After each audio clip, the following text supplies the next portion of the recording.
Welcome to Sideline Vibes, the Minnesota sports show, changing the narrative of Minnesota sports. I'm your host, Derek Long. With me, co-host, producer extraordinaire, Mitch Reby. Boom, boom. Yeah. Today we just had our interview with a very special guest, Caleb Baker. He's a sports card collector and expert who's most famous for the facilitation of the largest basketball card sale auction of all time. And he came on to tell his story that is both empowering and inspirational and all of the above, all the emotions. Super cool story. And then, of course, State of the State. So, State of the State. Caleb Baker joins the Sideline Vibes team here. He's a sports card expert from Crosby, Minnesota. And he's got quite the crazy story here.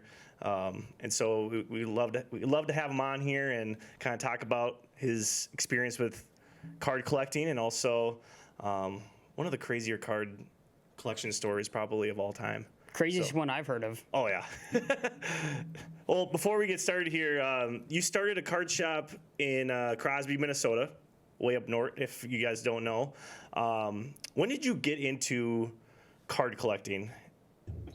So not to get too emotional right off the bat, this is kind of crazy, but I grew up without a father and kind of struggled just with that and struggled with school, not like the actual school portion, but just like being motivated to go to school. And then I started to kind of lose motivation for sports, which was like a huge red flag for my family. And my grandma actually used sports cards as kind of a tool to get me back on like a positive right track. So if I had a good week in school, every Friday we'd go to the card shop. And that's what kind of really, really started my love for, sports cards in general, but just the love for the entire hobby because it encompasses so much more than just sports cards now, especially for me. I mean, so that's really what started it, was my grandma using sports cards as a positive tool in my life. I love that. As a teacher, That's so cool. Yeah. That's almost, I just love the power of like sports cards and just collecting and, just using that as a tool to help you. And I'm sure it's not the first time that cards are used as either a way to bond or kind of like help someone out. It has like having it's not a creative outlet, but something along that kind of vein of like, having a goal and just, kind of little reset button for you. I think people use collecting as a huge outlet to kind of build off you there too. And that's what makes collecting so great, is it's not just one person. It's not just how you do it. It's an entire community kind of in this together, and you meet so many great people and you do so many great things through this hobby. I don't know how into the Wilt story we're going to get to, but my grandma started me off at that sports card shop in Brainerd, Minnesota. Sports Card Central is the only reason the Wilt thing happened, so it's a huge domino effect in my life. And yeah, that whole thing was crazy. And like I said, if we get into that, we will. So. Oh yeah, we're definitely gonna touch on that. I just kind of want to. I was curious, like what made you want to start a business in this? But besides the backstory, the growing up in that love of cards, would you just take that passion into wanting to kind of share your love? It took me some time to kind of figure out what I wanted to do with my life specifically. I think I didn't have like the very traditional college experience, I guess. I kind of bounced around. I went to Central Lakes College in Brainerd. I went to UMD for one day, dropped out. I was like, nah, I'm not doing this. Went home, worked as a para in a school. I loved working with kids. I loved everything about that. So I was like, maybe I'll go back to school for teaching. I don't know. I went to Normandale and Bloomington, finished my 2-year degree there. Then I went back to UMD for half a year. Oh, there we go. Just had some weird stuff going on in the second semester. I was like, you know what? I'm done again. I'm not doing this no more. I'm not forcing it. And, at that time I was engaged. Me and my wife got married shortly after that. And we had a kid really fast. for the podcast, it was 9 months after our wedding day. So life came at us quick, and I just had a really big kind of, I don't know if it was an ultimatum or whatever you want to call it, but I just remember sitting in my living room pretty much on the brink of tears with my grandma. And I'm like, Grandma, I have to figure something out.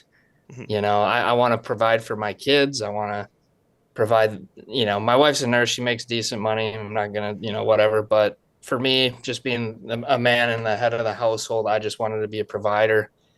And she just said, follow what you love. And that's kind of what spurred me into meeting with David. Was my business partner at the time, and he still runs DK Card 7. Good friend of mine. No lost love when we split up, but he's a huge reason that I took the risk too, and we kind of jumped into together. So I think having him there with me gave me a little more confidence to finally take that leap and turn my passion into something that not only I can provide for my family for, but I can provide so many memories for, the future generation of collectors, these new kids coming in and building memories with, guys our age. It's been a lot of fun. So I love that. Your grandma knows a lot. She's what an awesome awesome advice. And also it goes back to just, I love when people do what they love. And so it's really, it's inspiring thing. And that's something that we love here on Sideline Vibes. Let's get into the Will story. So I'll rewind it way back to me being a kid, right? Going to that sports card shop, Sports Card Central, really connecting with Laura, who owned the shop. I mean, Laura, I cannot say enough great things about that woman. She always told it how it was. She was brutally honest with you, and I love that kind of person. But she also cared deeply. And so when I would go to the card shop, and the one story that really rings true in my mind still about who she was as a person was, I really wanted a Francisco Liriano autograph. Like, I love that dude. And at that time, you don't know what Tommy John surgery is when you're 10. No. It doesn't matter. This dude just was an MVP Cy Young type player.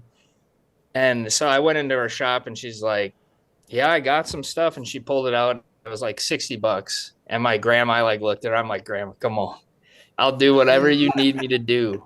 And Laura just told me, hey, he's just having surgery. I would not buy this card. It's not going to be worth much.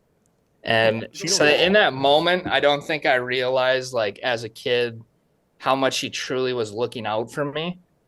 And, in that instance, as a business person myself too, she put her personal financial gain aside to kind of teach me a lesson too in collecting itself. But it kind of also molded how I do my business now. I'm just a very honest, transparent guy. And it sometimes that bites me in the butt, because sometimes when you're in business, being an honest, transparent guy isn't always the best thing. That's how I do my business. And I won't touch base on anybody else's business, but sure. Kind of going back into the Wilt now. So when I did jump into business with David, I went to Laura. So this is, I must have been 25-ish at the time. So I had known Laura for about 15 years, and I kind of went into her shop. I'm like, hey, I'm opening a card shop 15 minutes from you. I don't view you as competition. I love you. You do your boxes and packs, and I do the single cards. And she's like, oh, that's amazing. And so we kept our relationship going. I would go visit her, and she didn't buy cards in her shop, which is not a very standard thing. Card shops typically always buy, sell, and trade, or at least a mixture of at least buying and selling, because you got to get your inventory somehow. Sure. She did not sell cards. Okay. So she only sold the boxes and packs. So what she would do is she'd give my cell phone number out to people. Right.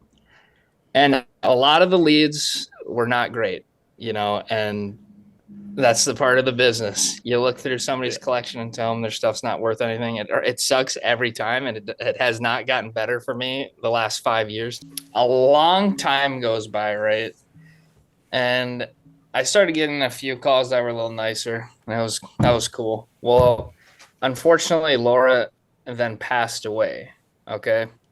Oh, So that affected me, obviously. I kind of, in a weird way, kind of molded myself around how she ran business at times too. So I would still go over and see her husband, Todd, who's still running the card shop. And we kind of restarted the relationship that me and Laura had built. And he's like, yes, I know Laura was sending you people to buy their cards and stuff, and I'll keep doing that for you. And I said, well, that's great, and anything I can do to help you out with Laura's massive collection and stuff, you just call me. So after that, oh shit, I think it was 6, 7, 8 months after she had passed, I got a call from a guy, and I cannot say any information about who he is or anything like that, but I get a call from a guy, and he's like, hey, I got your number in Brainerd. I'm like, oh, Todd gave it to you, huh? And he goes, no, it was Laura was her name. And, it had been like, again, 6, 7, 8 months since she passed. So I was really confused. And I ended up doing the math on when he got the phone number to when he called me. And it seems like the last time she gave out my phone number was to this guy before she passed. And I could go off to the whole religious tangent that I've kind of based this whole thing around. I think God had his hands on this since I was a kid, that he touched my grandma's heart to put me in these positions along the way. And then even with Laura, she unfortunately passed, but she left me with one last blessing too. And this guy comes to me, and I grade a few cards for him, and he seemed kind of legit. Like, usually when I grade cards for a novice person who doesn't know anything, they'll drop them off and then they'll text me every day until the cards get back. And with grading, it takes some time. This guy, he dropped them off, didn't say anything to me until they came back. I told him, I'm like, hey, yeah, they came in and you can come pick them up. And when he came and picked them up, I'm like, what are you going to do with these things? He's like, oh, sell them. I don't know anything about cards. So I was like super confused. This guy's old and has these super sick, cards. It was like 1961 Fleer Bill Russell. I can't remember what it graded, but that was like a $1,500 card. And, he had a few cards, and I can't remember the deal we made, but I must have spent $3,000-4,000 with him. And he's like, well, I got some more stuff. And he brings me a few boxes of cards.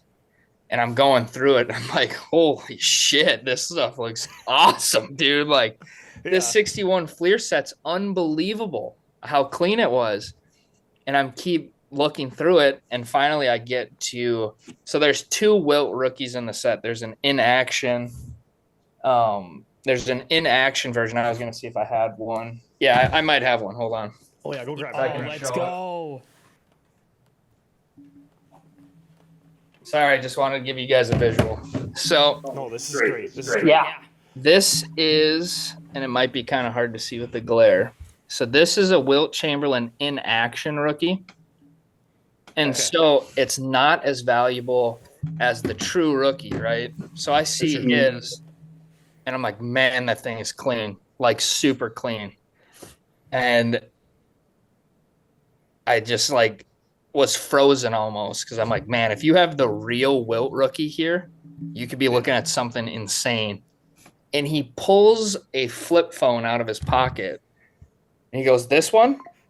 And the picture looked like a potato. You know how like pixelated. And I'm like, yo, you need to go to your house and we'll meet at my shop. I'll meet you there. And he's like, oh, really? Okay. Sounds good. And he's like, it could be a little later. I'm like, I don't care, dude. I will stay at that shop until the end of time. Bring me that card. I want to see it.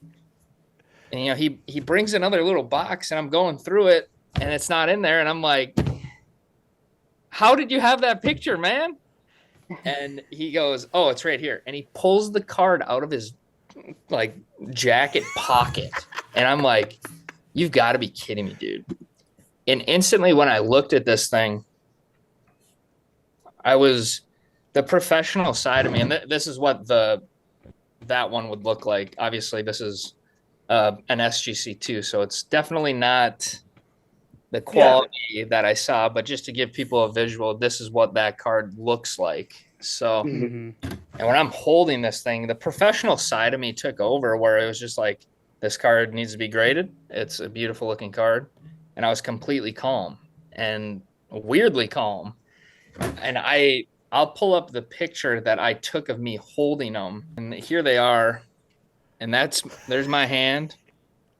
And that's those two copies raw. And so he brought him with the plastic, like he had them in the. I put them into those after. So this is the before picture of grading them, and you can see by the wall this is exactly where I am. Yep. Yeah. And so when I looked at it, I told him, I'm like,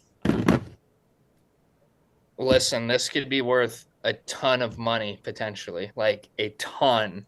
And he's like, well, how much? I'm like, I can't tell you. And he goes, well, do you want to just buy it for 10 grand? And I think every other dealer in the country would have snap bought it. But me, I just like, listen, man, no, this could be worth a lot of money. You don't understand. And the common theme to my story is my grandma. So as soon as I touched these cards and I told them we're going to grade them, I packed them up. I went to the Dollar General in Deerwood, Minnesota, and dropped them off because that's where FedEx picks it up in a small town, is the Dollar Gen. So think about that.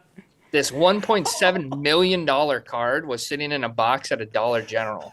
So Crazy. pretty crazy. So he brought it to you. He brought it to you willy nilly in his pocket, like it was just.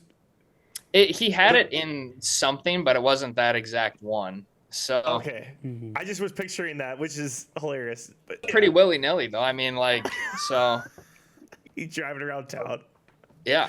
So after I drop it off, I go to my grandma's and I'm sitting there cooking. You know, I'm grilling outside and I'm like on the phone with my wife and I'm like, something just unbelievable happened. It's gonna potentially change our lives, and it like seriously. And I'm sitting there as I'm grilling and I'm just thinking to myself, did I really just do what I just did? Was this real? I don't know. It seems like a movie. It doesn't seem possible. It's every collector's dream is to open up the drawer and find something like that, you know, and it's not even the financial side of things. It's just such a huge thing. It's a historical moment. Yeah. And I'm sitting there, and before I know this is gonna grade well, or as well as it did, I should say, I just was like already soaking in this moment. I'm like, this is gonna be so monumental, and I'm gonna be right in the middle of this thing. And I'm grilling and I start crying. And they're like, what is going on with you, man? Like, and I'm like, I don't think anyone's gonna understand until this card sells. Because people who don't collect and don't have that appreciation for that type of stuff will not have any emotional attachment to it until they see a numerical value. You know, when I got the call that this thing 10'd, you know, that's what it is right there, the SGC 10. You know, I think I posted it on my Facebook or something, and you go like, a few people like, cool, you know, and I'm like, these guys still don't know. Don't get it. No idea. So before I knew it 10, though, I was really struggling. Like, I was an anxious mess every day, just worrying about it. Because I'm like, what if they mess something up? Why don't I know? I should know already. And I was sitting in church with my wife, and hand on the Bible, I felt a presence like grab my shoulder, because I could not focus at church. Pastor Heath, I talked to him about it. I'm like, dude, I love you. I have no idea what you said that day. But I felt a presence just kind of touched my shoulder, and the presence just kind of told me, and obviously for me, I believe it was God, obviously, just told me, hey, it's all taken care of. Don't worry about it. All my anxiety in that moment was gone. And I just looked at my wife and I said, I'm writing a check to the church for this amount of money. And she was like, huh? And I'm like, I don't know. God just told me everything's taken care of. So we're going to donate this amount. And she's like, I'm sure in her head, she's like, we don't have that much money, like, because we do not. And, the next business day that SGC opened up is when I got the call on that attend. So it was like, Oh my gosh. I knew something crazy was coming. And I told the owner, and obviously I got a really good commission piece from this. I'm not going to beat around the bush. But he was good to me, and I was really good to him. Obviously, I mean, I could have bought the card for 10,000 and pocketed the 1.7 million. So I called him that day and I said, "Listen, once this information releases, we'll get $1 million offer on this card, and I will decline it. And I just want you to know that." And he was like, he literally said, "Okay, don't talk to me again." And he didn't want. Oh, really? He wanted nothing to do with it because he didn't know, like. Like, okay, so he was like, you he was do like, what you need to do. yeah, you handle it. You take care of it. Correct. And he's like, "You're the expert. You do this thing." What a guy. We fielded some offers, got some major out. Like I said, I knew we'd get offer $1 million as soon as the information released, and we did. And you could tell that the guy making the offers was kind of I hate to say it, but kind of you know what? I won't say that because in the off chance he listens to that, but he started at like 100,000. So he was trying to lowball you. He was trying to really lowball you. He was trying to do what you avoided doing. yes, he's not honest and transparent in his negotiation because he jumped from 100,000 to $1 million within 5 minutes. So it's the only 10 that was actually perfect. This card was unbelievable, and I knew that the market would appreciate it, and I knew it would be worth more. And something in my gut, and maybe that was God telling me, like, hey, don't even entertain $1 million. It's not where you need to be. And after I got, a bunch of offers, lots of text calls, DMs. I mean, I was like the most popular person in Minnesota for a week, and it's really cool. It was very overwhelming at times, but I sat. I could not believe that. Like we kept in touch. Like I have you on Facebook and whatnot, and like when you posted that first picture, I remember seeing it and being like, "Oh, that's cool." I don't know anything about card collecting, but then I saw the story and I was reading it and I saw your name in it and I was like, hold on a second. Anyways, yeah, keep going. I think that's what's so great about the story in general is it brought so many people together too within the hobby and without the hobby. And that's what I'm so proud of, doing the things the right way the entire time. And Absolutely. It actually kind of ties right into what I was about to say too. And I think I was doing the right things because at the end of every night, I would pray over it. And I'd be like, God, you just got to give me a sign here. You got to tell me what to do. I've never been in this position. I know how to sell cards. I know the markets. I know the values, but I just need guidance. And I decided we were going to go to auction with it. And the two major auction houses that I was considering were Heritage Auctions, because they deal with a lot of similar type items and they're really good with the vintage stuff.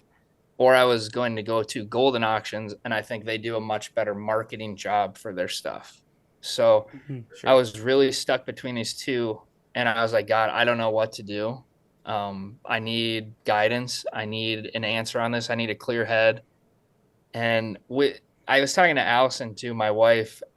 We go to Heritage Church. So I'm like, there's no way this is not all tied together. And it's, we go to Heritage Church, this is going to Heritage Auctions. This has got to be the whole tie-in, I went to bed, and that was the last thing I said, in my head or out loud was, God, I need to know Heritage or Golden. And I want to know when I wake up. I don't want to see it in a dream. I just want to feel it when I wake up. And in my gut, I'm like, he's going to tell me Heritage Auctions, and it'll be that.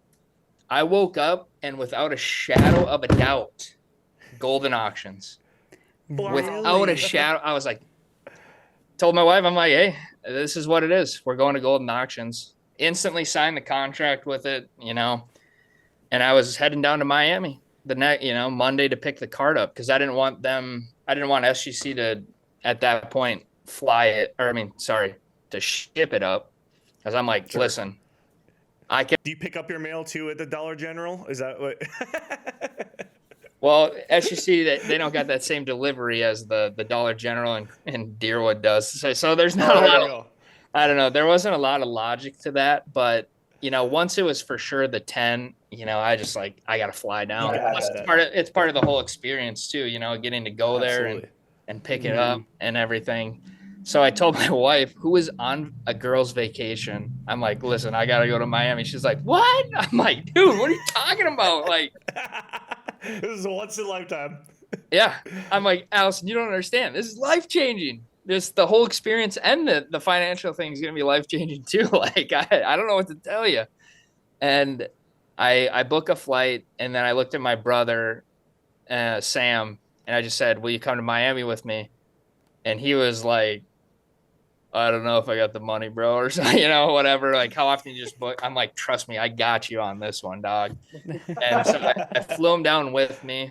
We get to SGC, and that's when, like, the blood's pumping. I'm feeling the moment. I'm very because what a crowning achievement it was for me too, that when I saw this thing raw, I said, this thing has a legitimate shot to 10, which when you look at that card, I've said it in interviews. I've said it on Care 11. I've said it time and time again. 1 in a million does not describe that. It's not even, it shouldn't be a once in a lifetime thing. It shouldn't be, it's a once in a generation thing. I highly doubt anything like this will ever happen again, just because it shouldn't have happened to begin with. Right. And so for me to have this moment of like, you knew it, you achieved it, enjoy this. Yeah. And I got there, and I think all nerves went away when we walked up to the SGC door, and you have to, get buzzed in, because normally you can't just go back to a grading company. You have to there's just so much liability. They're grading so many people's cards. You can't do it without like a security guard and whatever. So we get to the door, and I buzz it, and the guy goes like, who's your business with? And my brother, before I could even answer, he goes, business with himself. And I'm like, dude, he's not asking like a card business, bro. He's asking what my business is being here. That's hilarious. It was like, oh. And I'm like, I'm the Wilt guy. And it was like, oh, the Wilt guy, and it was like all the doors. It was like red carpet rolled out for you. Well, it's just like when Willy Wonka, opened the floodgates, and that's what it felt like. I was like, here we go. I'm Charlie in the Chocolate Factory right now. And I love it. So they put me in a back room, and it was weird. It felt like it was taking too long. It's just like, just go get the card. I've already flown all this way. I'm sick of waiting to see it. And so I didn't know what they were doing until they came in. So the former CEO of SGC came in, the current CEO of SGC came in, and then I have a contact. His name's Brian Greff, works down there, who I'd been talking through this whole thing, because I had called him, and I'm like, Brian, I know people send you stuff, and I know they're like, yo, this is sick. I said, this is not that type of thing. This is the most unbelievable thing you will ever see. I promise you. Please take care of it, and please let me know when that thing arrives there. And I called him while I was doing like a golf tournament. I'm like, dude, I can't even think. I'm on the tee box right now. Please just let me know. Bye. So Brian had been awesome. He's an amazing dude. And if Brian, you ever see this, you're the fucking man. Shout out to Brian. Shout out Brian. He's such a good dude. And when they all came in, I just thought they were kind of rolling out, the red carpet for me and giving me the treatment and buttering me up. And they absolutely were buttering me up. And then all of a sudden, the former CEO asks me, what are you going to do with this thing? And I had told him, I said, we're going to auction with it, where we signed a contract. And his whole demeanor changed. He was no longer buttering me up. It was severe disappointment. And so I could like clearly tell like something was up. I'm like, something you want to tell me? Or He's like, well, I just think I had a buyer for this down here in Miami. So I'm like, oh, okay, yeah, sure you do, bud. Yeah, okay.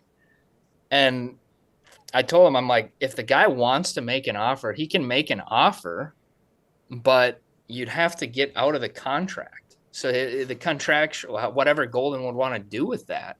He goes, oh, it's with Golden. I'm like, yeah. And he goes, this guy is friends with Ken Golden, the owner of the auction house.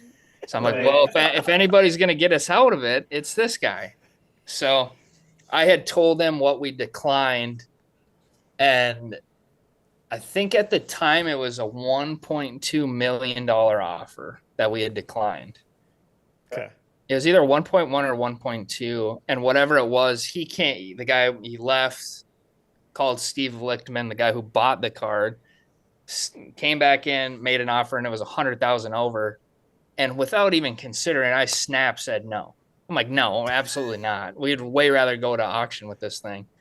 And I was like, we talked, we made some offers. I even tossed numbers out there, but we wouldn't consider anything under 1.8 million to not go to auction.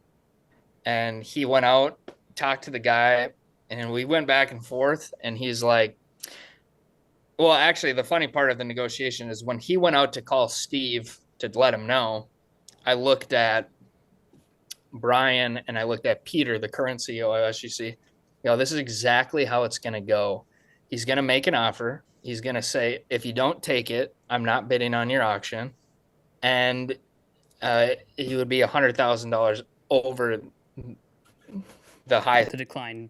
Sure. Yeah. That's what happened on the first offer. And they looked at me and they were like shocked. They're like, how'd you know? I'm like, it's just business. You kind of learn negotiations. You try and just barely beat the last offer. But when he went out the second time, I looked at him and I go, I think he's going to offer 1.6. And he came in and he offered the 1.6. And I was like, we go meet in the middle at 1.7 and this thing's done.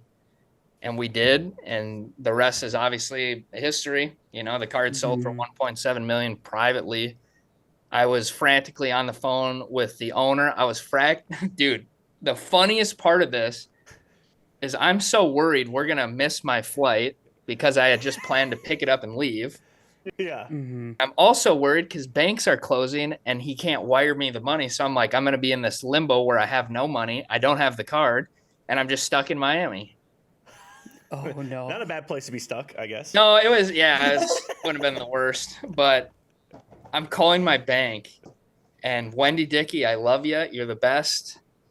Shout out to Wendy Dickey. I'm on the phone with Wendy. I'm like, Wendy, I need my bank account. I need the routing number. I need everything confirmed for real. There's a huge amount of money coming and it's not fake. Okay. This is all happening right now and it's happening really quick. And then I'm calling the owner like, hey, I know we were going to auction, but we just sold it for 1.7 million. Talk to you later. Boop. And then I'm on the phone with Ken Golden. What's up, Ken? Caleb, it was an honor working with you. We figured it out, blah, blah, blah. No problem. Contract terminated. I'm like, bang, cool. Bang. And so I'm just phone call after phone call after phone call. And I get the wire information to Steve, and he goes, that's not enough numbers for your account numbers. So I'm like, what the fuck? So I call Wendy back, and I'm like, no, is that enough numbers? And she's like, yes, we're just a small bank. I'm like, okay. And it just kept going back and forth, and I'm freaking out. And finally, everything kind of was going through. And then I let Steve know. I'm like, hey, listen, we're going to miss our flight. You got to put us up in a hotel or something. I don't know. And I don't want to give out too much information, but he put us up in this super nice hotel in Miami for the night. Oh, it was awesome. And on the Uber over to the hotel, I looked at Sam and I'm like, the money still hasn't hit my account. So right now I don't have the card. I don't have the money. And we're just heading to this random hotel in Miami. I'm like, for all we know, we could be like heading for the ocean, dog. Like, oh, dude, think about that. Yeah. So the money finally hits, everything. And then it's like rejoice. I meet Steve. We go out, have an amazing dinner, steak and lobster, and, the whole 9 yards. And that obvious when you see that amount of money into an account, and clearly it's not all mine. It was not all mine, but just seeing it, it was just like, holy, it doesn't even look real. That amount of zeros. What are we I can't talking about? imagine. I think my bank account went from $60 to $1.7 million.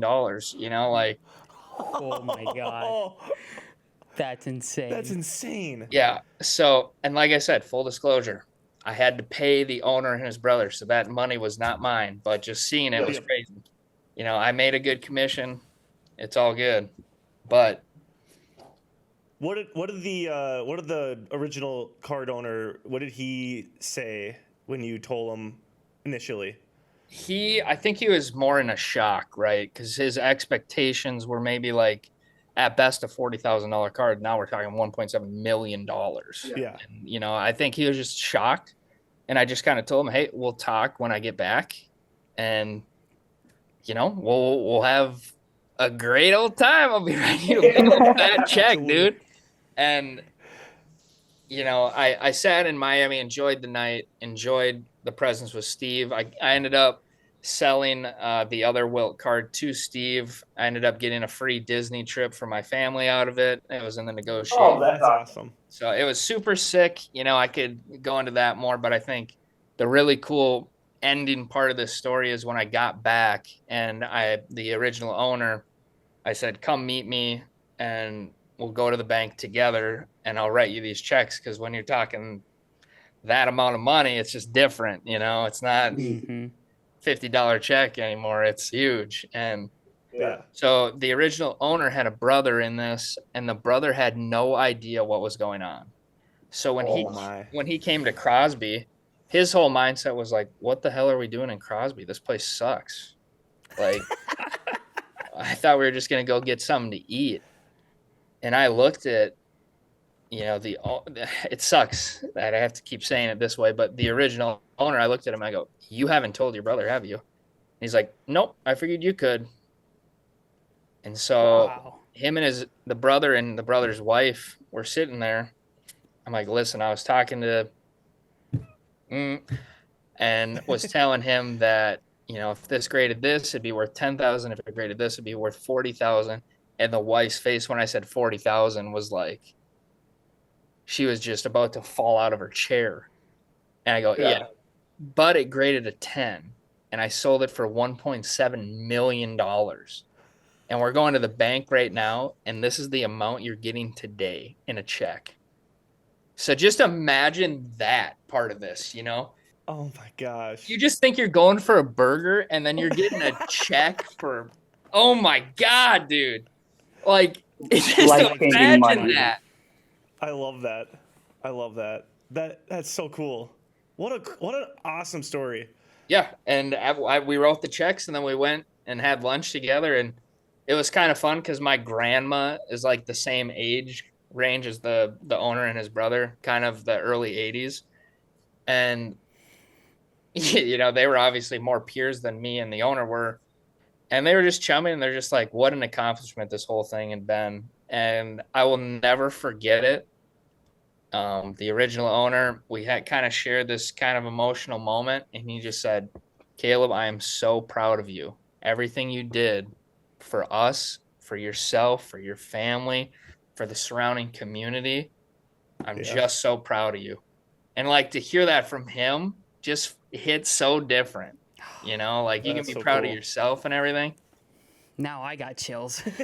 Just knowing I did the right thing for everybody, it's something that I hang my hat on. And growing up without a father, I was a month old when he passed, and the amazing stories I heard about him.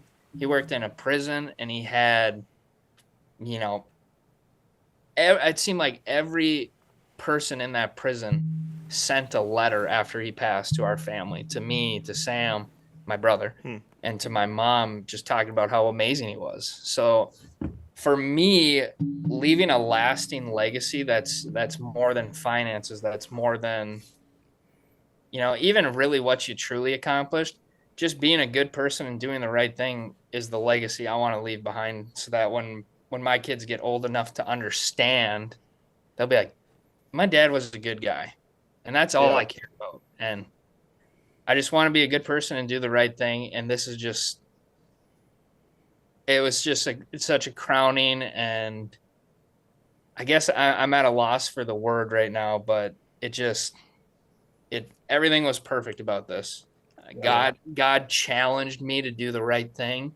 And I think because he challenged me to do the right thing and I followed what he was telling me to do, he rewarded us in the end. So that's how I feel about everything. I did every single thing I promised to God I would, that I promised to my wife I would, that I promised to the owner that I would. So I just, like I said, I think we were rewarded for being honest, transparent, and good people. And sometimes the good guy doesn't finish last. So I love that. I love that. That's amazing. Yeah, you're exact. You nailed it. Everyone's proud of you. I know your dad would be proud of you, and obviously, I feel like you probably embodied how he was as a person. So that's super awesome. Do you mind if I ask you some rapid fire just card questions? no, let's hear it. So okay, is there a card out there, or just like an idea of a card that you have your eye on, like the what do you call it, the white whale of cards that you were like, I really want this? Doesn't have to be like something that you think is Wilt Chamberlain level, but So after I had sold the Wilt, one of my main goals was to get a high grade Wilt back. So within the deal, I made Steve buy me another nice one. So I love that. got to erase that one. My next big one is a 1952 Topps Mickey Mantle rookie. That's like, Ooh. it's spendy, and it's gonna probably have to take a cool situation like the Wilt for me to afford one. But you never know. I won't count anything out anymore. So Yeah, I wouldn't either. What's your favorite card you have right now? So the emotional side of me will tell you it is a Steve Francis Upper Deck MVP autograph that I got when I was a kid. And that was the first autograph card that I remember ever getting, and it was purchased by my grandma. So me and my grandma, we just have such a special bond that goes, we're connected just spiritually. She lost her son, I lost my father, and I was kind of the replacement for her. I filled the void for her, and her and grandpa filled that void of, missing a father, I guess, for me. And so just her gifting me that many years ago is what means the most to me. So that's why that card is kind of, it's just a crown jewel in my whole collection, and I always will be. That's I love it. I love it. I would say, or one more, maybe that. What's one piece of advice you'd give to someone who's like getting into card collecting, that just starting off? What would be one thing that you'd share with them? Yeah, collecting as a whole, there's so much that goes into it, because you can get into box breaks, you can open packs, you can go to card shows, you can go on eBay, Facebook, Instagram, and buy cards. You truly just have to involve yourself within the hobby, within the community, to figure out what you're going to collect, how you're going to collect, and who you're going to be within collecting. Because so many people just view it as a transactional thing now. Like, it's kind of sad in a way, where all these new people coming in the hobby only look at it as like a money in, money out investment, whereas there's just so much greatness to this whole thing. And it's kind of been fun. I've watched my brother get into collecting kind of the last 3 or 4 years, and to watch him from the start to where he is now, and how you just learn to love different things and appreciate different things as you go. My advice is just go buy things that you think are cool. Don't worry about the investment side of it. That stuff and that kind of knowledge base will grow as you go, but just go into it as a hobby. That's what it's meant to be. And that's why it's been so successful for me. That's what it started as. And that's still a huge part of me. Like, there's a lot of cards I don't sell, and from a business standpoint, probably not a good thing, but I just love it. So I just think getting involved and learning as you go is the big thing. Don't be afraid to just hop into something. Don't be afraid to spend money on a card you like. So I love that. viewers don't know this, but Caleb and I played basketball against each other in high school. A little bit of a rivalry between Detroit Lynx and Crosby in the big. Wait, what was it called again? The Mid-State Conference. Mid-State, baby. Yeah, the old Mid-State. Caleb was an absolute bucket. I just shot threes in the corners usually, but this is just a really random question. What would you say? What's better, Northern Minnesota basketball? I coach basketball in the Southern Minnesota now. What's better, Northern Minnesota basketball or Southern Minnesota basketball? I think Northern Minnesota basketball is way more fundamental. So I'm a fundamental kind of guy. So I got to go with the North, man. I love it. I feel like we have more of a grit too. I still claim myself to the Northern Minnesota. Yeah, no, you have to. Basketball. I think it's a gritty, and like once you get way up north, I mean, you're talking like the Iron Range guys. Oh yeah. You know, so I like Northern basketball. Yeah. You know what's funny? Actually, our senior year, when we went to DL, I was tearing you guys up. I was having such a good game, and we were murking you guys, which is oh my gosh.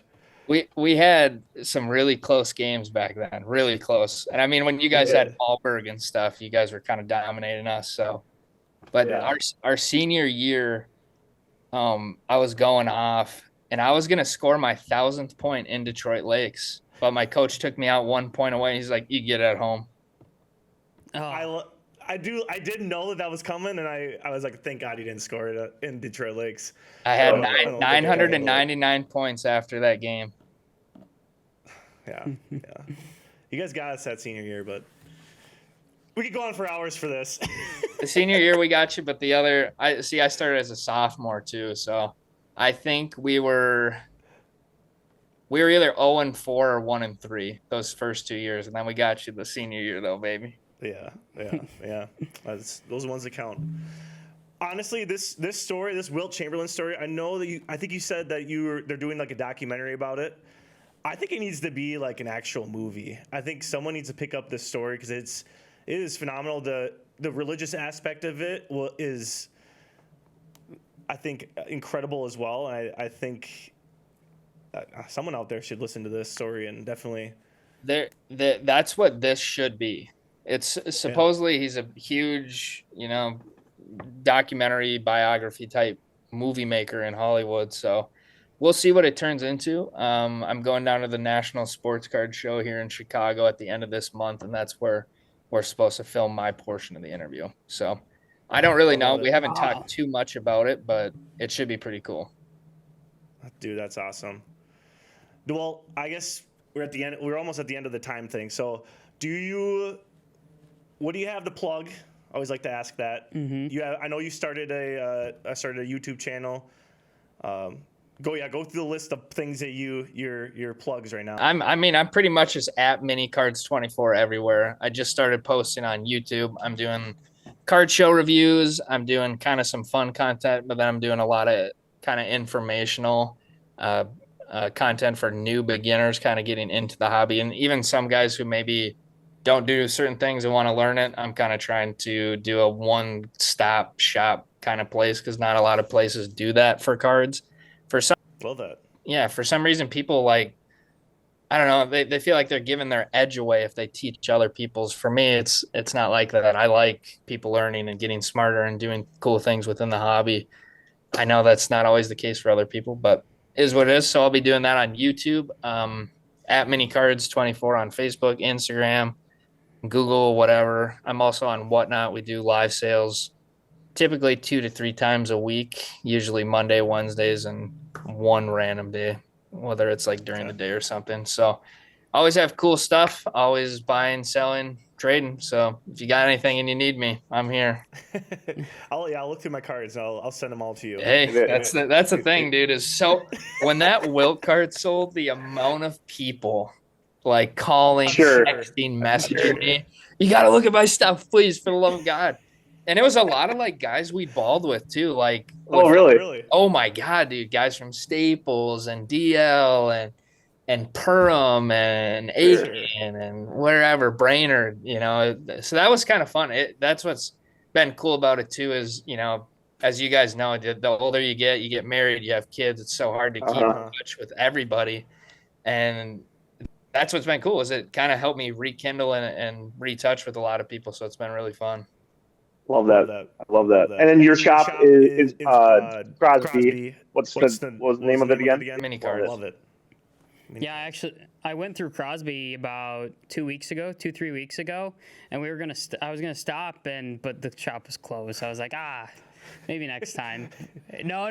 He'll knock on the window, and I'm only open at the shop Friday, Saturdays, and Sundays, just because Crosby's a tiny town. I used to be open Wednesday through Sunday, and like Wednesday, Thursday, I would have nobody in there, and I'm like, sure. I'm not just gonna keep. That's like 15 hours of my week just gone for no. Oh no, yeah, makes total sense not to do that. So I kind of, especially once I pivoted and started doing my own business, obviously I left David, started mini cards. I was just like, I got to fill my time with other stuff. So that's when the online selling really kicked off, and the content started picking up now too. So Monday through Thursday, I'm either looking at a collection, trying to buy something, making content, selling online, doing something. So yeah. For those wondering why I'm not open during the week, I'm one guy. I'm not going to with this sitting here on a day that's usually dead. So Crosby's Crosby's a weekend town, baby. Come see us Friday. Yeah. I love it. Hey, well, thanks for taking time and chatting with us. We'll put all your stuff down below, and appreciate it, dude. Take care, man. Yeah, thanks for having me. It was fun to be in the first guest, baby. Get all the kinks, dude. Yeah, number one. Just that's great. Yeah, it's great. Well, hey, have a good one, man. Yep, take care. All right, hey, good stuff there from Caleb. Amazing story, beautiful, just so inspiring, high character. Yeah. Dude, I love it. I hope he is a regular guest on the show because I'll have him on anytime. Yeah, he's the definition of sideline vibes. 100%. He might be sideline vibe person of the year.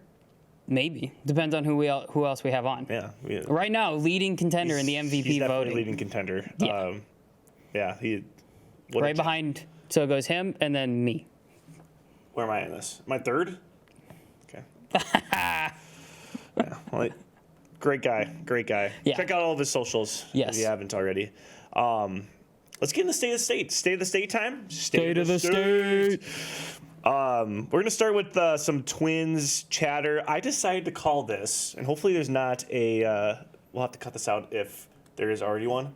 We're going to call it the Bare Necessities. Oh, I love that. Because the mascot for the Twins is a bear. Put him right here.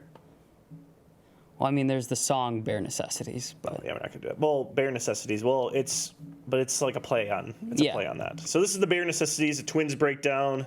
So far in July, 3-3, back-to-back walk-offs. Harrison Bader.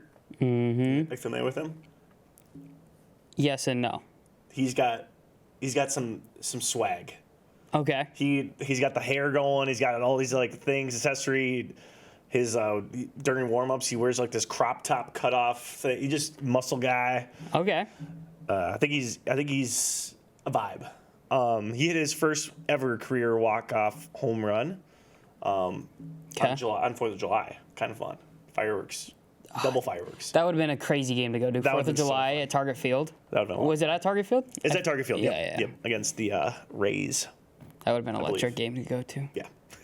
And then next day, Brooks Lee in the 9th inning, walk-off bunt. Crazy. No one ever see a bunt. Not very much bunting in baseball anymore. No, but I loved it. I loved that he did it. And I think everybody was like, what are you doing? He laid the most beautiful bunt. If you haven't seen it, look it up. He like went right down the line. The first baseman didn't really know what to do because Buxton was on third, and he's fast, and he's running home. Mm-hmm. It was kind of a decision. He's like, if I field this, Buxton's definitely going to score. If I let this go, there might be a chance that it goes foul because it's going right down the line. Yep. And he let it go, and the ball just kept bouncing. It went right over the base, and then it was a fair ball. Game over. Wow. Electric. Yeah, it was. Yeah, that was the first Twins game. That sounds bad, but you can blame the MLB. You can blame Bally Sports North and now FanDuel Sports North that I cannot watch the Twins play because I do not have Dish or DirecTV. so I can't watch them.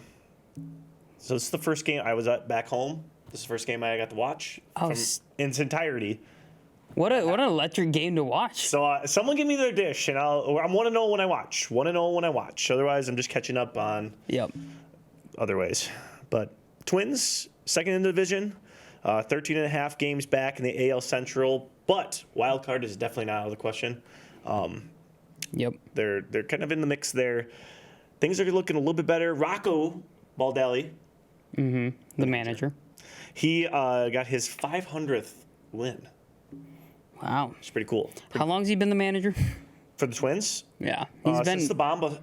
He was there for Bomba Squad. Bomba Squad. Oh, you can't see it because of my laptop. Right there. Bomba Squad, a little Bomba vintage, Squad. Not vintage yet. He's 100th all time for manager win percentage at 521. Dang. Which is he's above 500 all time. I would say there's a lot of chatter about him not being the manager. Yeah, they might need to fire him. I'm team don't fire managers, especially if you don't have your talent. If your talent's not good, it's not the manager's fault.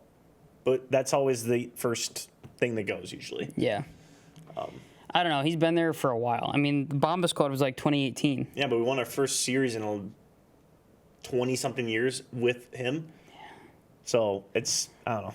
It's a very roller coaster. He when he's hot, he's hot. When he's not, he's not. I can see why. I'm always team don't fire your managers. Don't fire your coaches.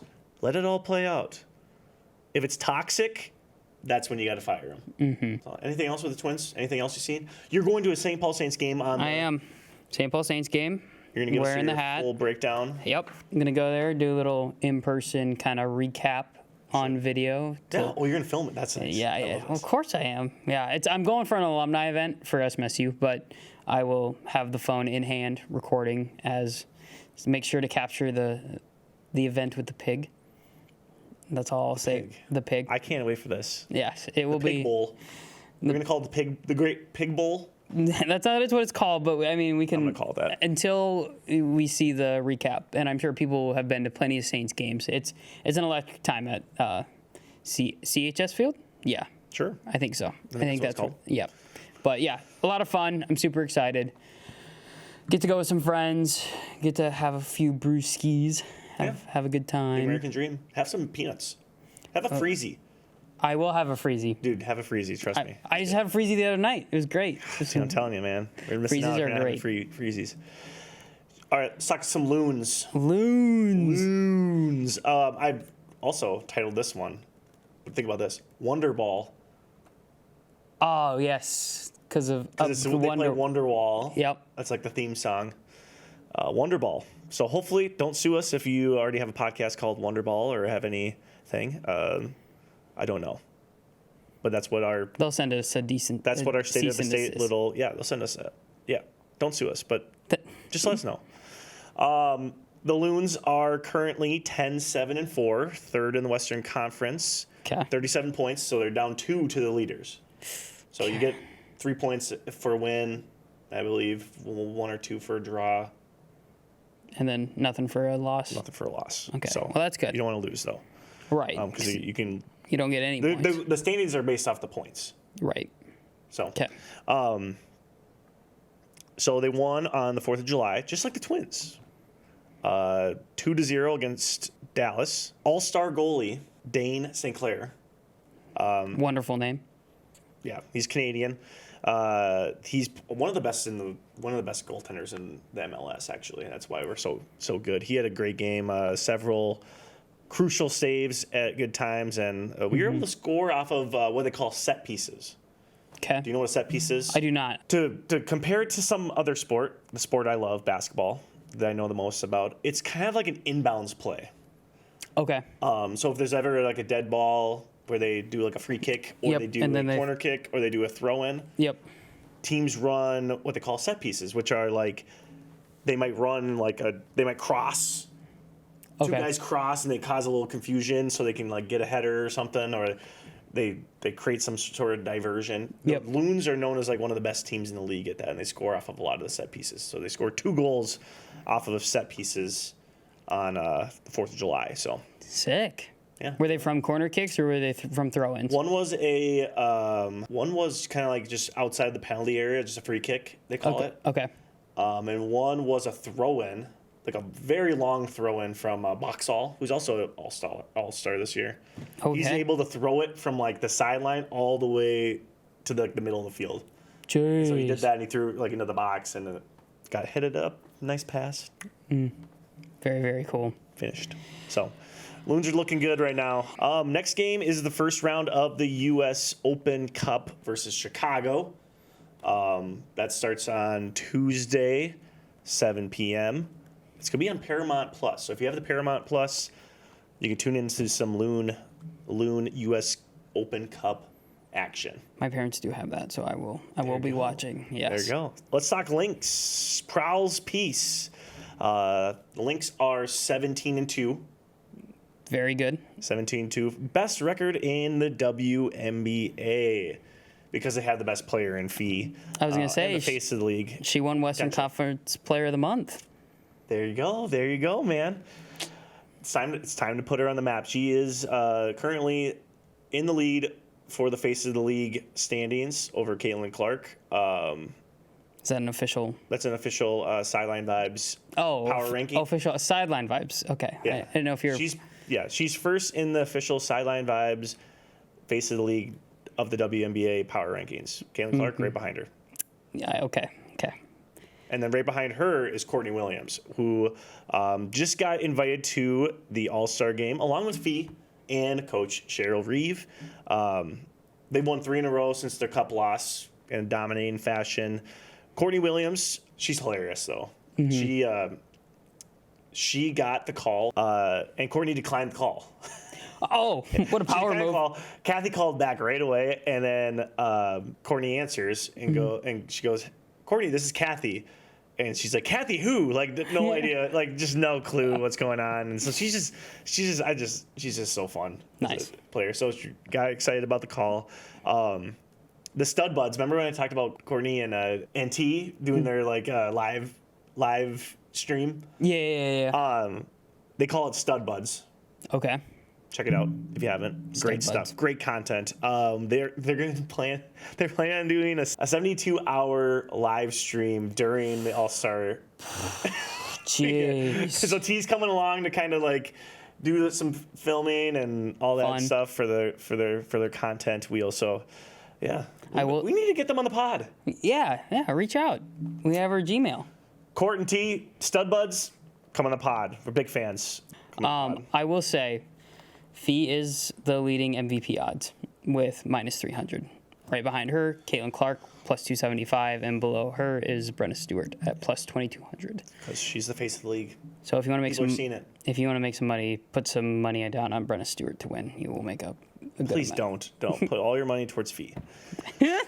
But this is not actual gambling advice. Just for the record. Yeah, I'm just reading the odds. We don't give actual gambling advice. This is not actual gambling advice. No. Next game is Wednesday, July 9th against Mercury at 2:30 in the afternoon. Little afternoon game. Fun. Wednesday. Fun. Yeah. Just kind of going through the last couple teams here. Wolves, Summer League.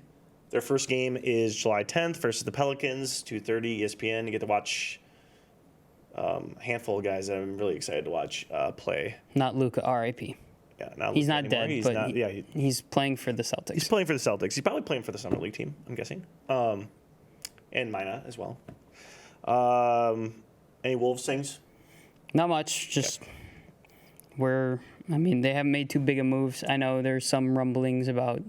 I saw a Twitter push notification about something, but I didn't look too much into it. So. Yeah. Not a lot going on there. Minnesota Vikings. We're going to get into a lot of their stuff as we get closer. They're not wearing pads, Derek. We can't talk about it yet. Can't talk about them. But I just want to tell you when they're going to report to their camp. Rookies report July 20th. So mark that day on your calendars, people. And the veterans report a couple days after, July 22nd, to the camp. We are planning on doing a football extravaganza. Mm-hmm. And we're excited about a lot of things we're going to be doing for that. So be ready to check that out when we get closer to that time. When they're in full pads, people. We don't need to talk about football when they're not in full pads. Take a break. Go enjoy some sunshine. It's nice summertime. It's summertime. Go. You don't need to be locked in all the time.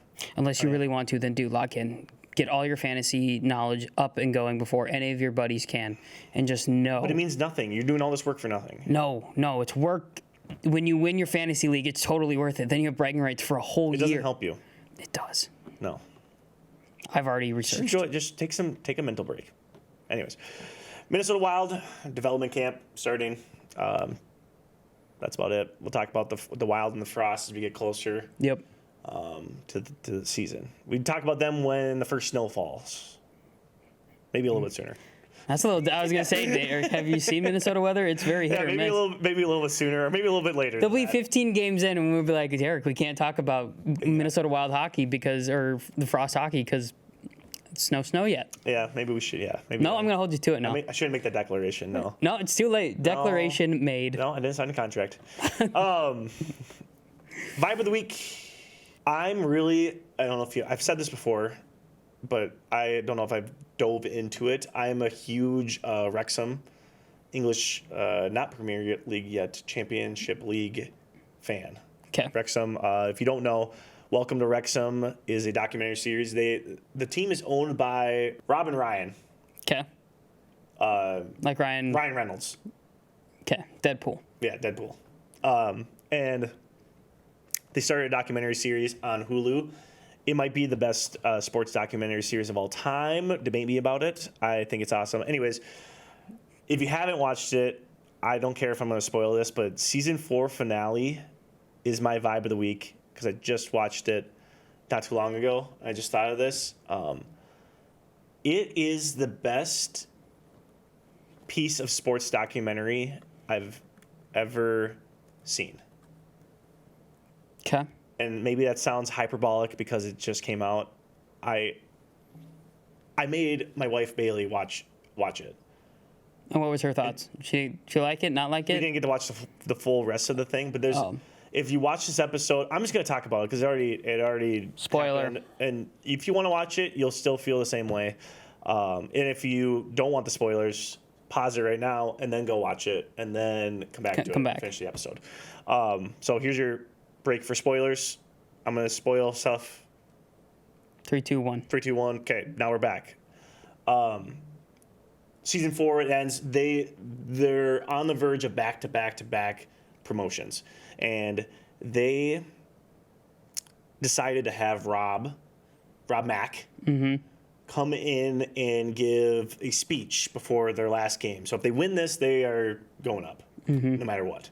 And so he comes in and he kind of gives, I'm not going to dive too much into it, but he gives some thoughts that he reached out to a friend, NFL player.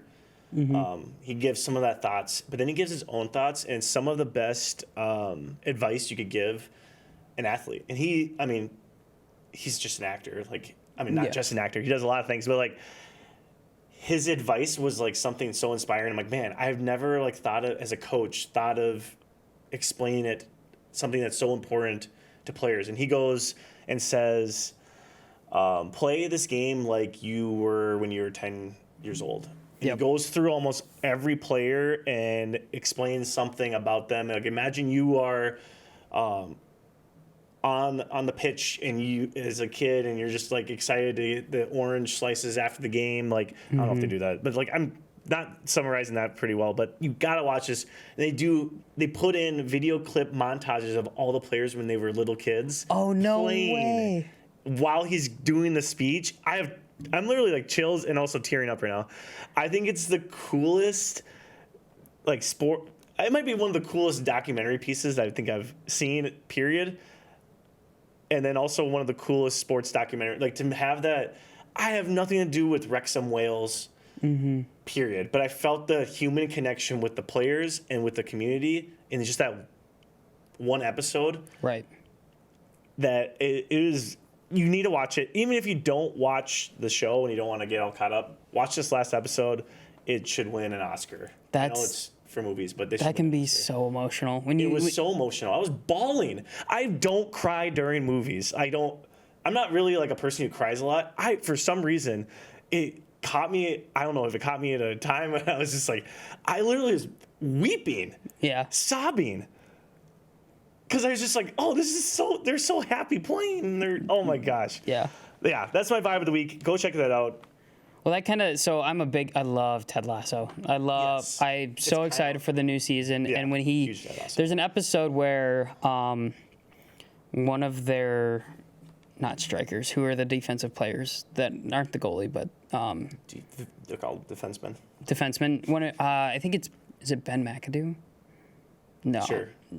Anyway, he's in his head. He's struggling. He's just not playing to where everyone on the team knows he can play. He's a great player. He's just in his head. Somewhat of a yips type situation. Yep. And Roy Kent, who at that point I think was a coach on the team. Is it the Manchester? No, not Manchester. Whatever the team that Ted's coaching is. I'm forgetting these two. I love that show too. Yeah. I forget. So Kent takes him back to where the defenseman grew up and took him to this like just small little soccer league, this little like youth pitch area, and like a bunch of high schoolers are playing, and he gets out there with them, and he's getting schooled, and they're just giving him a bunch of crap, and he gets angry at first, and then Kent's like, hey, this has no weight, this has no bearing.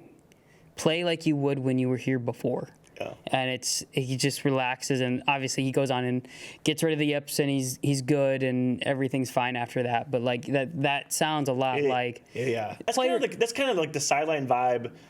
That's our mantra. Is like they kind of treat like these players are human beings who were 100%. Kids at one point playing games like we were. For the true fun of the sport. Yeah. No money, no... And that's what sports is all about. Yeah.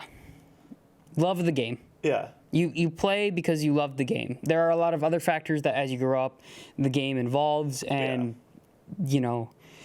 everything can really be noisy and just seem like in the way, and it's hurdle after hurdle after hurdle they have to jump over as you grow up within the sport that you love. But at the core, you still, like, if you're an athlete struggling, go back to like why you play the game. Mm-hmm. And it's because you love the game. Yeah. I would assume so. Yeah. And reach deep down and find that, and it's not too hard to find that inspiration and that love and that fire and that passion again. It's a good life lesson. I will say this, South Dakota Fun Fact of the Week. This is going to be a small plug, too. So I didn't graduate, but I went to Yankton High School for 3 years. So go Bucks. Not the Milwaukee Bucks, Yankton Bucks. Go Bucks. Shout out to the Bucks. Shout out to Giannis Antetokounmpo. Also, Barstool's like in the top 10 best sports team of all time. Not of all time, but like... Yankton? Yeah, the Yankton Bucks, yes. Oh, really? It's like this list of 10 teams, specific teams like the 07 Pats and all this and this and this. And then at the bottom, it's I forget what year, what football team specific, or what year specifically, but it's the Yankton Bucks football team. Wow, really? Yeah. Wow. It's crazy. But yeah, Barstool, great shout out for that. Love it. But not a sponsor. Not a sponsor. But I got to do, for my senior project in college, I got to interview and talk to a basketball player from South Dakota who ended up, he played, I think he's in one of his last few years at South Dakota State, playing for the Jackrabbits.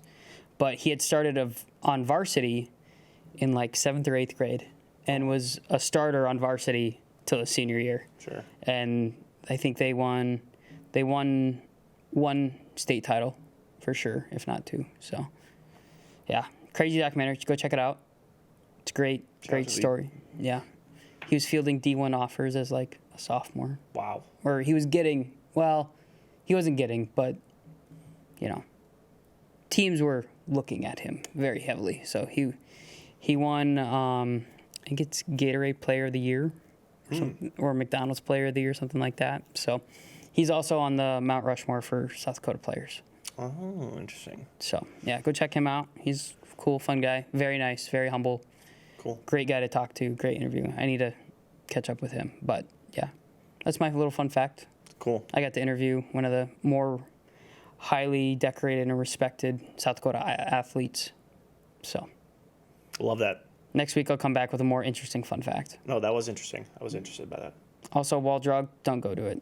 Oh, wall drug overrated? Yeah, yes, I don't. The haters are gonna hate. Oh, But that was a. that's your fun fact. Wall drug is overrated. Have you an opinion, but not a fact. No, it's a fact. Okay, there you go. Have you been to Wall Drug? I have actually. Yeah. And I mean, it's a good pit stop. just go to the hills. Yeah. Just drive by and be like, oh, that's. Just don't stop. Just don't stop. Don't get gas anywhere. No, stop in somewhere else. Just go out to Rapid because that's where you're headed probably if you're stopping at Wall Drug. Oh, we just lost their wall drug sponsorship, so. That's fine. Maybe they love it so much that they do give us a sponsor. Oh, there you go. And they just love the hate. I love it. Yeah. Anyways, go just go to the hills. Go check out Mount Rushmore. Go check out the Black Hills.